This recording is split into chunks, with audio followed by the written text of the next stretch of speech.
شرور أنفسنا ومن سيئات أعمالنا من يهد الله فهو المهتدي ومن يضلل فلن تجد له وليا مرشدا ونشهد أن لا إله إلا الله وحده لا شريك له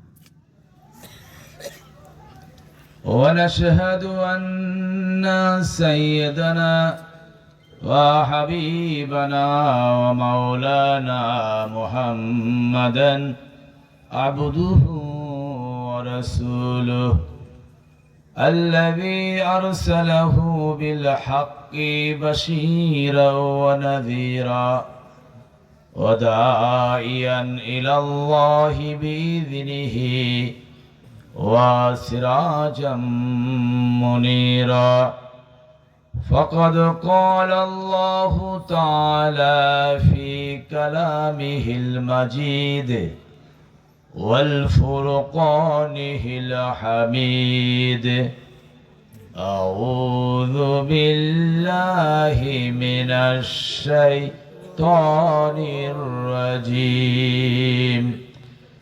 بسم الله الرحمن الرحيم إن الله وملائكته يصلون على النبي يا أيها الذين آمنوا صلوا عليه وسلموا تسليما اللهم صل على سيدنا مولانا محمد وعلى آل سيدنا مولانا محمد اللهم صل على سيدنا مولانا محمد وعلى آل سيدنا مولانا স্বয়ং খোদা আশিক হইয়া সালাম জানান নবীকে হাউজে কাউসার দান করিলেন সওয়ার হইলেন বোরাকে আল্লাহুম্মা সাল্লি আলা সাইয়্যিদিনা মাওলানা মুহাম্মদ ওয়া আলা আলি সাইয়্যিদিনা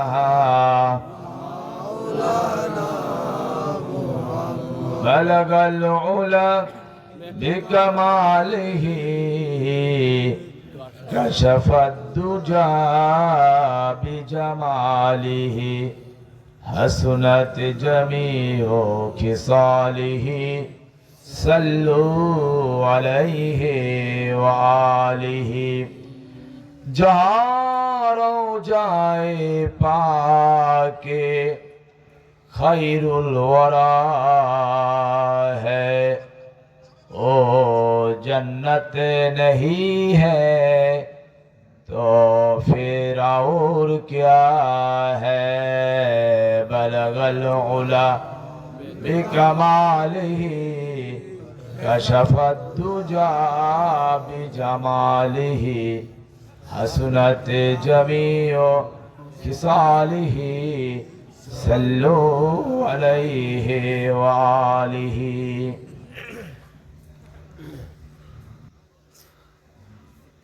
এই যে প্যান্ডেলের দক্ষিণ পাশে, এই ছেলেরা তোমরা প্যান্ডেলের দক্ষিণ পাশে বারে বারে যে ডিস্টার্ব করতেছ, জোরে জোরে কথা বলতেছ,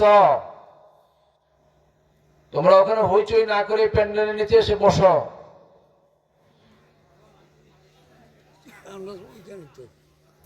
হইচই কারা করতেছে? এই ছেলেরা দোকানে এবং দক্ষিণ পাশে কেউ হইচই করো না, প্যান্ডেলের নিচে এসে বসো, আল্লাহর কোরআন থেকে নবীর হাদিস থেকে আলোচনা শোনো। বলি আলহামদুলিল্লাহ, বলি রব্বানা লাকাল হামদ হামদান কাসীরান তাইয়িবান মুবারাকান ফীহি ইয়া রব্বি লাকাল হামদু লিজালালি ওয়াজহিকা ওয়া আযীমি সুলতানিকা লাকাল হামদু বিল ঈমান লাকাল হামদু বিল ইসলাম লাকাল হামদু বিল কুরআন। আমরা মহান আল্লাহ রাব্বুল আলামিনের প্রশংসা করে নিলাম এবং দরুদ ও সালাম সাইয়্যিদুল মুরসালিন আশরাফুল আম্বিয়া নবী মুহাম্মদুর রাসূলুল্লাহ সাল্লাল্লাহু আলাইহি ওয়াসাল্লামের প্রতি। সম্মানিত উপস্থিতি, আপনারা দীর্ঘক্ষণ ধরে চারজন আলেমে দ্বীনের জবান থেকে কোরআন এবং হাদিস থেকে অত্যন্ত মূল্যবান আলোচনা শুনেছেন। আমরা আলোচনা শুনেছি, বলি আলহামদুলিল্লাহ। কোরআন হাদিস থেকে আলোচনা শুনে ইলম অর্জন করে আমাদের কি করতে হবে? আমল করতে হবে। এই দ্বীনি আলোচনা, দ্বীনি জলসা, এগুলো মূলত করা হয় নিজেকে ইসলাহ করার জন্য, সংশোধন করার জন্য, ঠিক কিনা? আল্লাহ রাব্বুল আলামিন পবিত্র কোরআনুল কারীমে ইরশাদ করেছেন, ফামান আমানা ওয়া আসলাহা ফালা খাউফুন আলাইহিম ওয়ালা হুম ইয়াহসানুন। অন্তর যারা ঈমান আনয়ন করেছে এবং ইসলাহ করে নিয়েছে, সংশোধন করে নিয়েছে নিজেদেরকে, তাদের কোনো ভয় নাই, তাদের কোনো দুঃখ নাই, চিন্তা নাই, তারা বিষণ্ণ হবে না। আমরা ঈমান এনেছি না? আমরা তো সবাই ঈমানদার, ঠিক না? ঈমানদার আমরা সবাই, ঠিক, কিন্তু আসলে আমরা ফার্স্ট ক্লাস ঈমানদার না, ফার্স্ট ক্লাস মুমিন না। আমরা হয়তো সেকেন্ড ক্লাস অথবা থার্ড ক্লাসে, নাকি? এই পজিশন আমাদের। নারাজ হইলেন? আমরা যেন ফার্স্ট ক্লাস ঈমানদার হতে পারি, প্রথম শ্রেণীর ঈমানদার হতে পারি, প্রথম শ্রেণীর মুমিন হতে পারি। এজন্য আমাদের ইলম অর্জন করে নিজেদেরকে ইসলাহ করতে হবে, সংশোধন করতে হবে। কথা ঠিক কিনা? সংশোধন করতে হবে। বাবা, আমরা এখানে আসলে দোকান দিতে দেওয়া ঠিক হয় না মনে, ঠিক না? এই যে কথা বললে বিরক্তি লেগে কথা শোনে না। হ্যাঁ, এই দোকানদাররা, তোমরা জোরে জোরে কথা বলো না, এবং যারা এখানে কাস্টমার আসছে তারা যেন জোরে কথা না বলে। বড় বিরক্ত করতেছ কিন্তু। আল্লাহুম্মা সাল্লি আলা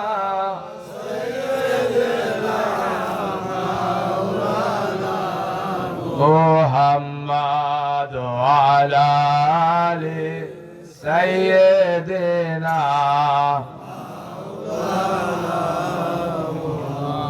বিশ্বভুবনে যাহা কিছু আছে সকলেই চিনিল তাহাদের প্রভুকে, শুধু যে মানুষ কেবলই বেহুশ চিনিল না তারা আল্লাহকে। আল্লাহুম্মা সাল্লি আলা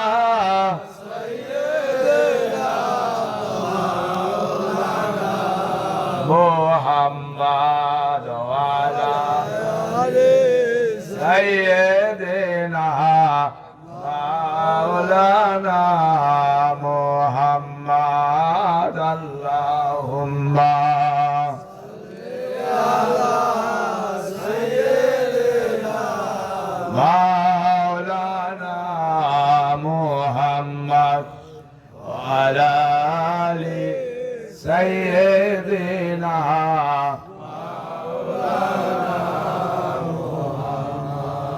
শাবান মাস চলতেছে। আমরা গত রাতে এবং অন্যান্য কেউ দুদিন আগে আমরা এই শাবান মাসে শবে বরাত উদযাপন করেছি, শবে বরাতের নামাজ পড়েছি, ইবাদত বন্দেগী করেছি, বলি আলহামদুলিল্লাহ।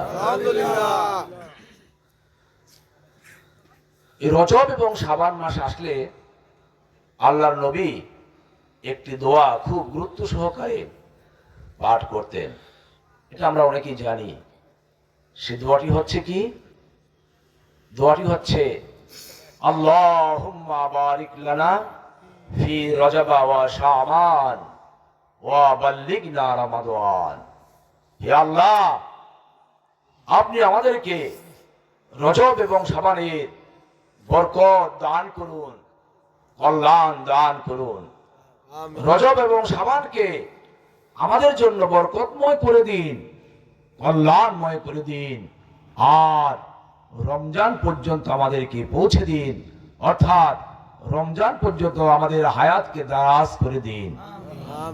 এই দোয়া আল্লাহর নবী রজব মাস আসলেই পড়া শুরু করতেন, রজব মাসে পড়তেন এবং শাবান মাসে পড়তেন, বেশি বেশি পড়তেন। এই দোয়া বেশি বেশি পড়লে মর্তবা বেশি না, সওয়াব বেশি না? আমরাও বেশি বেশি পড়বো। আল্লাহ পাক পড়ার তৌফিক দান করুন, বলে আমিন। বরাত শব্দের অর্থ হচ্ছে ভাগ্য। শবে বরাত মানে ভাগ্য রজনী, ফার্সি শব্দ। মূলত এই শব্দটি, এই শব্দের আরবি প্রতিশব্দ হচ্ছে লাইলাতুল বারাত। আসলে বরাত না, শব্দটি হবে বারাত। হ্যাঁ, নিসফে মিন শাবান, সে কথাটি এসেছে হাদিস শরীফে। এটা হচ্ছে শবে বরাতের দলিল। যে সমস্ত কপাল পোড়ারা বলে যে শবে বরাত বলতে কিছু নাই, তারা দেখে না যে ইবনে মাজাহ শরীফে, অন্যান্য হাদিস শরীফে নিসফে মিন শাবানের কথা আসছে, অর্থাৎ শাবান মাসের 14 তারিখ দিবাগত রাতে যে এর গুরুত্ব, এটা শবে বরাত বলা হয়, এর দলিল আমরা সহিহ হাদিসের মাঝে স্পষ্টভাবে খুঁজে পাই। কথাটি কি না? আর শাবান শব্দের অর্থ কি? শিন, আইন, বে, আলিফ, নুন। এটা না শাবানের স্পেলিং? শাবান। শাবান শব্দের অর্থ হচ্ছে শাখা প্রশাখা, বিস্তৃত অথবা ছড়িয়ে পড়া। তার মানে হচ্ছে প্রাচীন কাল থেকেই আরবরা এই শাবান মাসে পানির জন্য বিভিন্ন গ্রুপ হয়ে, দল হয়ে, দলে দলে বিভক্ত হয়ে, শাখা প্রশাখায় তারা ছড়িয়ে ছিটিয়ে পড়তো পানির সন্ধানে, পানির খোঁজে এই মাসে। এই জন্য এই মাসটির নাম দেওয়া হয়েছে শাবান, অর্থাৎ শাখা প্রশাখা বিস্তৃত বা ছড়িয়ে পড়া। সুবহানাল্লাহ বলবেন না? প্রত্যেকটা আরবিতে কোরআন হাদিসের প্রত্যেকটি শব্দের, প্রত্যেকটি জুমলার, প্রত্যেকটি কোরআনের প্রত্যেকটি আয়াতে, প্রত্যেকটি বাক্যে কিন্তু একটা অন্তর্নিহিত কারণ রয়েছে। রয়েছে কিনা? এর পিছনে কারণ রয়েছে। আল্লাহ এবং আল্লাহ রাসূলের এর পিছনে একটা কারণ রেখেছেন, তাৎপর্যপূর্ণ কারণ, অর্থবহ কারণ। কথা ঠিক কিনা বাবা?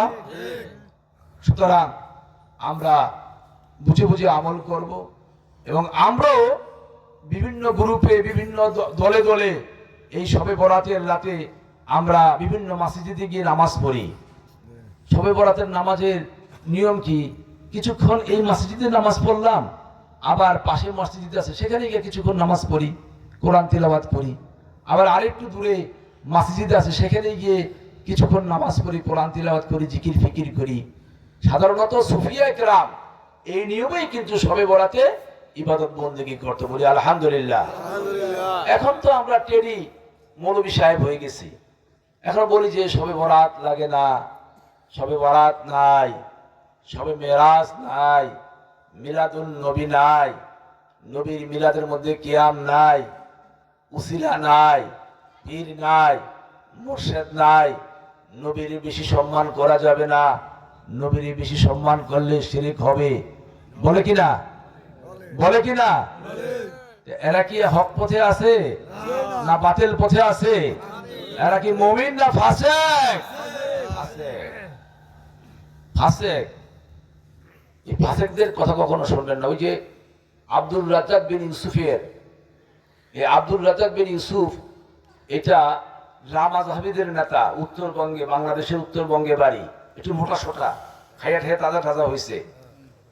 এছাড়া আপনার লিটারেট পারছন ইউটিউব দেখেন, তারা দেখবেন মাঝে মাঝে আব্দুল, এই মোবাইল চালায়েন না বাবা, মোবাইল বন্ধ করে রাখেন কেমন, প্লিজ মোবাইল চালায়েন না, 1-1.5 ঘন্টা মেহেরবানি করে বন্ধ করে রাখেন, পরে আপনারা বাস দেদারসে কথা বলতে পারবেন। একটু ধৈর্য ধারণ করা যাবে না বাবা? ধারণ করেন। কথা বললে কি, এটা যে বক্তা যে আলোচনা করে তার কানে কথা আসলে তার মনোযোগ নষ্ট হয়ে যায়, এটা বিশৃঙ্খলা দেখা দেয়। বেদার হইলেন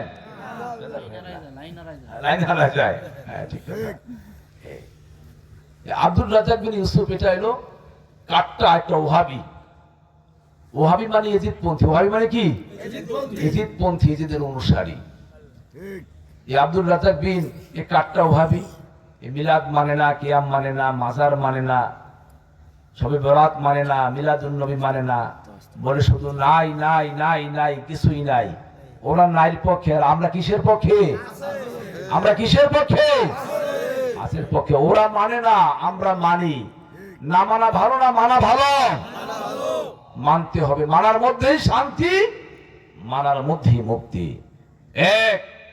একটু আগে মাওলানা সাহেবরা বললেন যে 9.5 লক্ষ বছর আল্লাহ পাকের ইবাদত বন্দেগী করছে আজাজিল। জিনের একটা ছোট্ট বাচ্চা ছিল না? 9.5 লক্ষ বছর ইবাদত বন্দেগী করার পরে একে আল্লাহ পাক খুশি হয়ে ফেরেশতাদের সরদার বানায় দিলেন, ঠিক না? অনেক উপরে উঠায় দিলেন, মর্যাদা বাড়ায় দিলেন। মর্যাদা বাড়ায় দেন কে বাবা? আবার মর্যাদা ছিনাইলেন কে? অত ইজ্জু মান্তাসা, অত জিল্লু মান্তাসা, বিয়াদিকাল খাইর, ইন্নাকা আলা কুল্লি শাইইন কাদির। মর্যাদা বাড়িয়ে দেন আল্লাহ, মর্যাদা ছিনাইলেন আল্লাহ। সমস্ত কল্যাণ কার হাতে? আল্লাহ রাব্বুল আলামিনের হাতে। তিনি বেরিয়াস, বেপরোয়া, বেমিসাল। তার শক্তির সঙ্গে কোন শক্তির তুলনা চলে? 9.5 লক্ষ বছর ইবাদত করে আল্লাহকে খুশি করে সে ফেরেশতাদের সরদার হয়ে গেল একটা হুকুম না মানার কারণে। সে ফেরেশতাদের সর্দার হয়ে গেল ইবলিস। কি হয়ে গেল? ইবলিস হয়ে গেল। সেই হুকুমটা কি বলছিল যে উসজুদু লিআদমা, তুমি আদমকে সিজদা করো। তুমি না, তোমরা আদমকে সিজদা করো। ফেরেশতাদেরকে বললেন তোমরা আদমকে সিজদা করলো করো। ফাসাজাদু, অতঃপর সমস্ত ফেরেশতারা আদমকে সিজদা করলো ইল্লা ইবলিস, ইবলিস ছাড়া। আবার সে অমান্য করলো, ওয়াস্তাকবারা, এবং অহংকার করলো।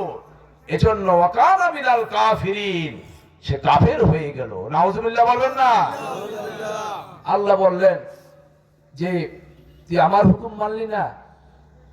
শয়তান আল্লাহর সঙ্গে যুক্তি দেখায় যে আল্লাহ কপালে যদি ভোগ থাকে, কপালে যদি ভোগ থাকে, কপাল যদি পোড়া, বাবা যাদের কপাল পোড়া, কপাল পোড়া কি কপালে লেখা থাকে? লেখা থাকে নাকি? এটা দেখা যায় না, এটা আনসিন, দেখা যায় না, অদৃশ্য। কপাল পোড়া কোনটা? এটা কপালে লেখা থাকে না, তবে কপাল পোড়ার কাজে করবে বোঝা যায় এটা কপাল পোড়া। হ্যাঁ, সেটা করলো না, আল্লাহর হুকুম মানলো না। আল্লাহকে কি বললো যে আল্লাহ খালাক্তানি মিন নার, তুমি তো আমাকে সৃষ্টি করেছ আগুন থেকে, আবার এমন একটা লেটেস্ট আগুন দিয়ে সৃষ্টি করেছ যে আগুনের ধোঁয়া নাই। সে আগুনের কি নাই? ধোঁয়া নাই, ধূম্রবিহীন আগুন। এমন উন্নত মানের আগুন দিয়ে তুমি আমাকে তৈরি করেছ। আমাদের দুনিয়ার আগুনে তো ধোঁয়া আছে, ধোঁয়া আছে না?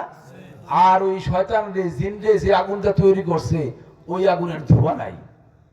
এমন উন্নত মানের আগুন দিয়ে তুমি আমারে তৈরি করছো। খালাক্তানি মিন নার ওয়া খালাক্তাহু মিন তিন, আর আদমকে তো সৃষ্টি করছো পচা গান্দা মাটি দ্বারা। আর মাটির গতি নিম্নমুখী, মাটিকে নিক্ষেপ করলে মাটি কোন দিকে যায়? নিচের দিকে যায়। আর আগুন জ্বালালে আগুন কোন দিকে যায়? উপরের দিকে যায়। সুতরাং আনা খায়রুম মিনহু, আমি তার থেকে উত্তম, আদম থেকে উত্তম। সুতরাং উত্তম কখনো অধমের কাছে মাথা নত করতে পারে না। সুতরাং আল্লাহ, তুমি যে আমাকে একটা হুকুম দিলা যে আদমরে সিজদা করো, এটা তুমি একটা আনসাইন্টিফিক, একটা অবৈজ্ঞানিক আদেশ করেছ। সুতরাং আমি এই আদেশ মানতে পারি না। দেখছেন কত বড় পণ্ডিত! এরকম পণ্ডিত এখন পৃথিবীতে আছে না? নাউজুবিল্লাহ বলবেন না? আল্লাহর সাথে কোনো যুক্তি দেখানো যায়? যুক্তি যদি দেখাতে যায় ওইটাই কপাল পোড়া। নাকি কপাল পোড়া? কপাল পোড়া কপালে লেখা থাকে না, এটা কাজে করবে প্রকাশ হয়ে যায়। আল্লাহ বললেন তুই আমার সঙ্গে যুক্তি দেখালি, আমি তোরে সৃষ্টি করছি, আমি তোরে বানাইলাম, আমার সঙ্গে যুক্তি দেখালি, তুই তো চরম বেয়াদব। বেয়াদব না? এ বাবা, বেয়াদবের কোনো ইবাদত নাই, বেয়াদবের জন্য কোনো জান্নাত নাই। আছে? আল্লাহ বলছেন যে আমার নবীর সঙ্গে যদি বেয়াদবি করো, সূরা হুজুরাতের 2 নম্বর আয়াতে আছে না? আছে কি না? যে ইয়া আইয়ুহাল্লাযীনা আমানু লা তারফাউ আসওয়াতাকুম ফাওকা সাওতিন নাবিয়্যি ওয়া লা তাজহারু লাহু বিল কওল কাজহারি বাদিকুম লিবাদিন আন তাহাবাতা আমালুকুম ওয়া আনতুম লা তাশউরুন। হে বান্দাগণ, তোমরা যদি তোমাদের গলার আওয়াজের মতো আমার নবীর সামনে গিয়ে গলার আওয়াজ বড় করো, উঁচু করো, একজন আরেকজনের সাথে পরস্পর যেভাবে উঁচু আওয়াজে কথা বলো, এইভাবে যদি তোমরা কথা বলো, তাহলে তোমাদের চরম বেয়াদবি হয়ে যাবে। কি হবে? চরম বেয়াদবি হবে। আর এমন বেয়াদবি হয়ে গেলে আমি আল্লাহ তোমাদের নেক আমল সব ধ্বংস করে দিব। নেক আমল যদি বেয়াদবির কারণে ধ্বংস হয়ে যায়, জান্নাতে যাওয়া যাবে? যাওয়া যাবে? জাহান্নাম তার জন্য প্রস্তুত। বেয়াদবের কোন নিস্তার নাই, আছে? শয়তানের কোন নিস্তার আছে? নিস্তার নাই। আল্লাহ বললেন ইন্নাকা রাজিম, তুমি অভিশপ্ত, তুমি আমার দরবার থেকে জান্নাত থেকে বের হয়ে যাও, তুমি অভিশপ্ত। বের হয়ে গেছে না? লম্বা ঘটনা, কিছুক্ষণ আগে মাওলানা সাহেব একটু আলোচনা করেছিলেন এই বিষয়ের উপরে। আর দেখেন আদম আলাইহিস সালাম আল্লাহর নবী, আদমকে আল্লাহ পাক বললেন যে আদম তুমি এই গন্ধম গাছের কাছে কেন গেলা, আর এই গন্ধম কেন খাইলা, তুমি এই কাজ করলা কেন? আচ্ছা শয়তানের মতো তো আদমও ইচ্ছা করলে একটা লেটেস্ট যুক্তি দিতে পারতো না? পারতো কিনা বাবা? বাবা হাঁটাচলা করো না, একটু প্লিজ বসে। আচ্ছা যাক যাক যাক যাক, মানে হাতত আছে, মুসাফ করবা, যাও যাও। হাঁটাচলা করলে কি সমস্যা হয়, একটা বিশৃঙ্খলা দেখা দেয়। একটু ধৈর্য সহকারে বসি, কেমন? আধা ঘন্টা বসতে পারবো না বাবা? আমরা চেষ্টা করি ইনশাআল্লাহ। বলি ইনশাআল্লাহ, আল্লাহ তৌফিক দান করেন, বলি আমিন।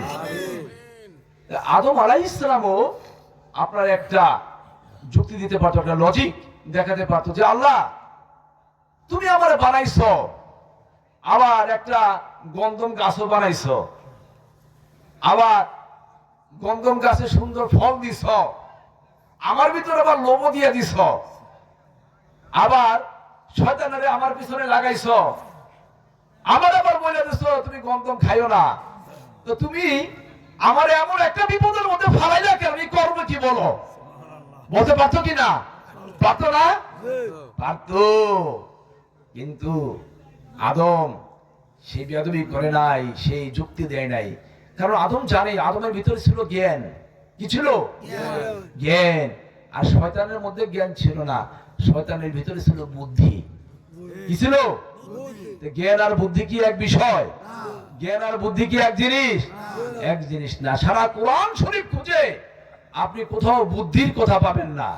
সারা কোরআন শরীফের ভিতরে আছে জ্ঞানের কথা। কিসের কথা? জ্ঞানের কথা। আল্লাহ পাক তো বলেই দিচ্ছেন যে বান্দা বলো রব্বি জিদিনি ইলমা, হে আমার রব, হে আমার প্রতিপালক, তুমি আমার জ্ঞান বাড়িয়ে দাও। সুবহানাল্লাহ। এই কথা আছে নি যে হে আমার রব আমার বুদ্ধি বাড়ায় দাও, এই কথা আছে?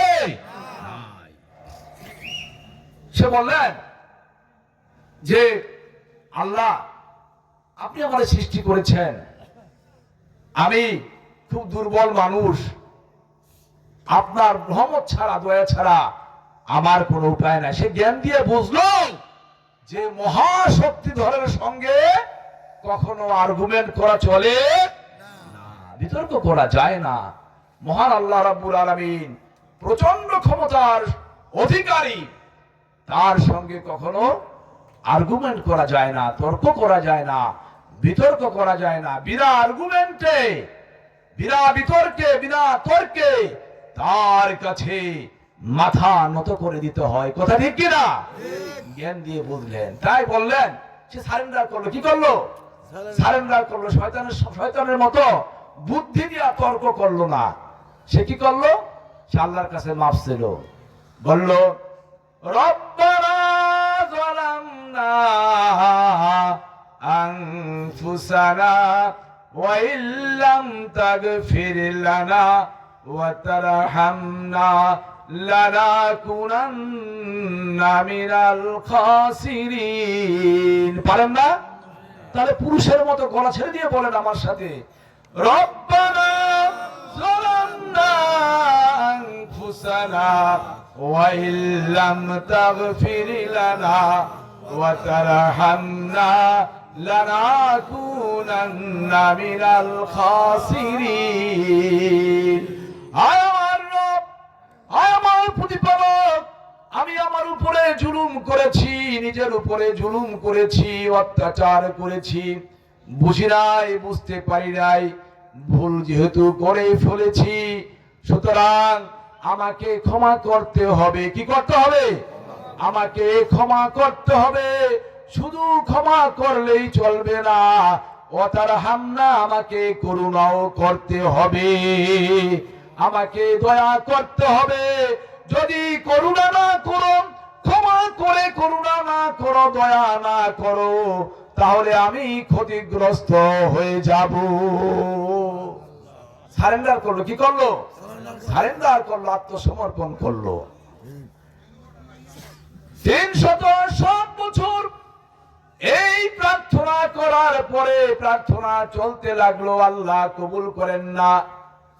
হযরত আদম আলাইহিস সালামের মনে পড়ে গেল যে ওই আরশে আজিমের গায়ে, আরশে আজিমের কাঠের গায়ে কার নাম যেন দেখেছিলাম, আবারও স্মরণ হয়ে গেল যে লা ইলাহা ইল্লাল্লাহু মুহাম্মাদুর রাসূলুল্লাহ সাল্লাল্লাহু আলাইহি ওয়াসাল্লাম।